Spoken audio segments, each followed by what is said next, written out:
Hey y'all, today I cleaned out the freezer from some of the tomatoes that I put in there this summer.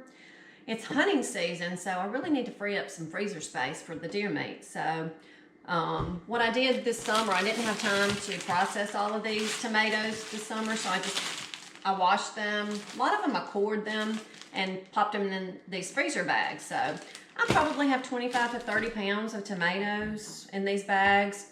And well, I've already emptied a couple of bags in this pot, so that took up a good bit of my freezer space. So now that things have slowed down in the garden and there's really nothing coming in other than greens, it's a good time for me to pull these out of the freezer and let them thaw.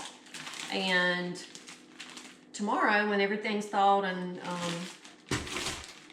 ready to go, I'm going to put up some tomatoes. So what I do is I just pour all these tomatoes in the pot. It'll take, these won't be ready for me to process tonight. It'll take a while for these to thaw out. So I'll just come in here every so often and stir them just to kind of move them around. I mean, this is rock solid. Hello. But the thing I love about this technique is I don't have to pour boiling water on them to get the skins off of them. Since they've already been in the freezer, when they thaw out, the skins are going to crack and they're just going to peel off, and everything will be good to go and be ready for me to process some canned tomatoes. So I'm just going to go through here and empty these in my pot and empty them in the crock, and I'll just cover them with a dishcloth on the crock. I'll cover the crock with a dishcloth, and then I'll cover my stew pot with the lid while everything's thawing out. But this is so easy. This is so easy.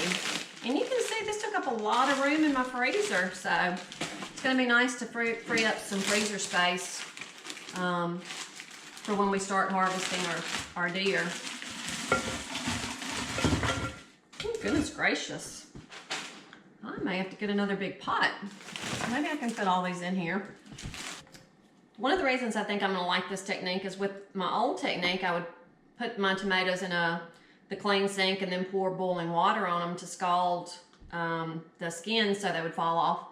And I know you're going to be losing some of the good healthy juices, you know, in that sink when you're doing that. But this way, this technique, all my juices are going to be in my pot, so I'm not going to lose any of the good vitamins. I'm not going to lose any of the juices from the tomatoes. So I'll just leave this sitting here. This is going to soften up as it thaws, so I'll squish them down, come through and stir them today and tonight, and sometime tomorrow they'll be soft enough, they'll be thawed enough for me to actually process them and do some canned tomatoes. So goodness gracious, that's a lot of tomatoes.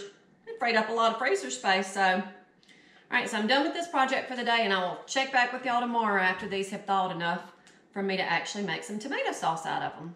Y'all, I'm going to tell you, putting the tomatoes in the freezer is a game changer for me with canning tomatoes. It was nothing to it. They're thawed enough, and now look at all that good yummy juice in there. These are thawed, and now I'm just going to go through them and pull the peels out. Put them in my compost bin.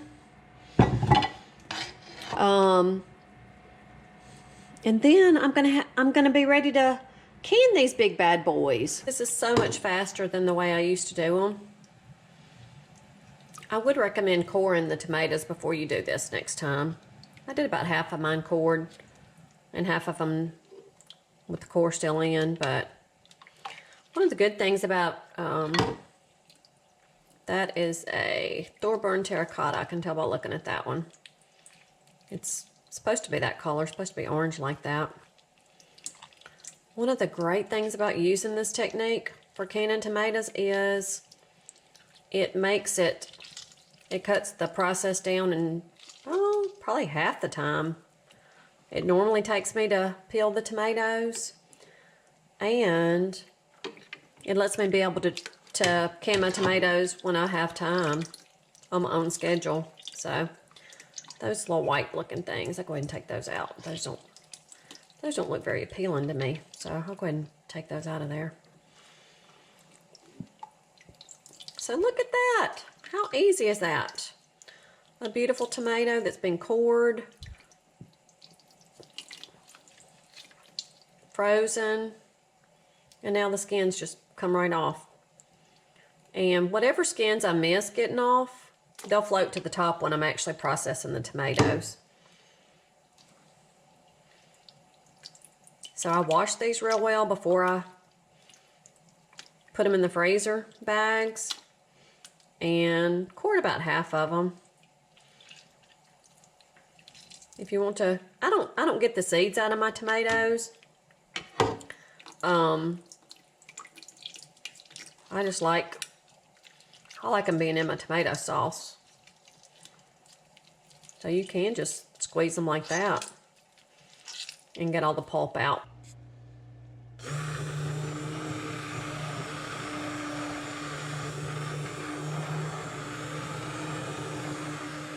Y'all can skip this step if you want to. You can leave your tomatoes whole.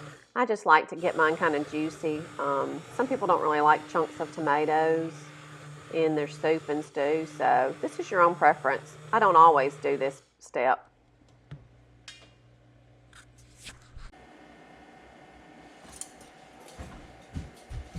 So for my pints, I put a half a teaspoon of canning salt in the jars.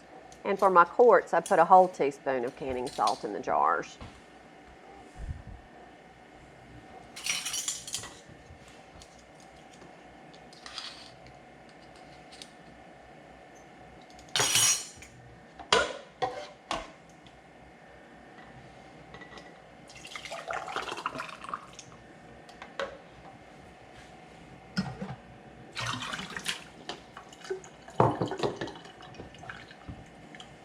Y'all make sure you clean those rims off well. Nothing makes you more sick than to have tomatoes that ruin because you didn't clean those rims off and you didn't get a good seal.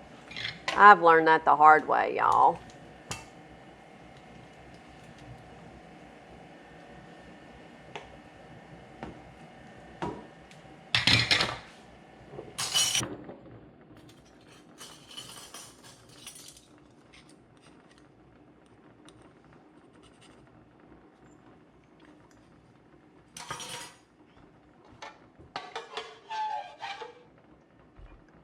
Ooh, looky there, y'all. That is some yummy looking tomato goodness right there.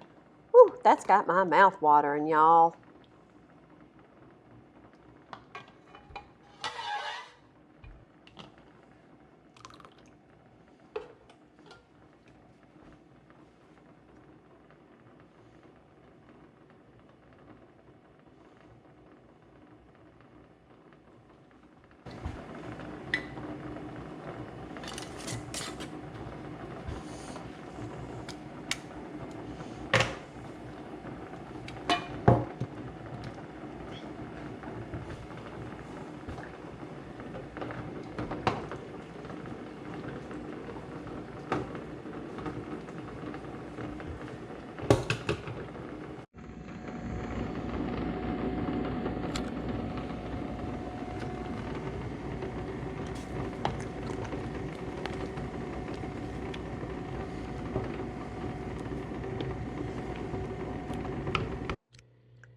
Look at that little bit of summer goodness in a jar. Y'all like and subscribe, and we'll see y'all next time.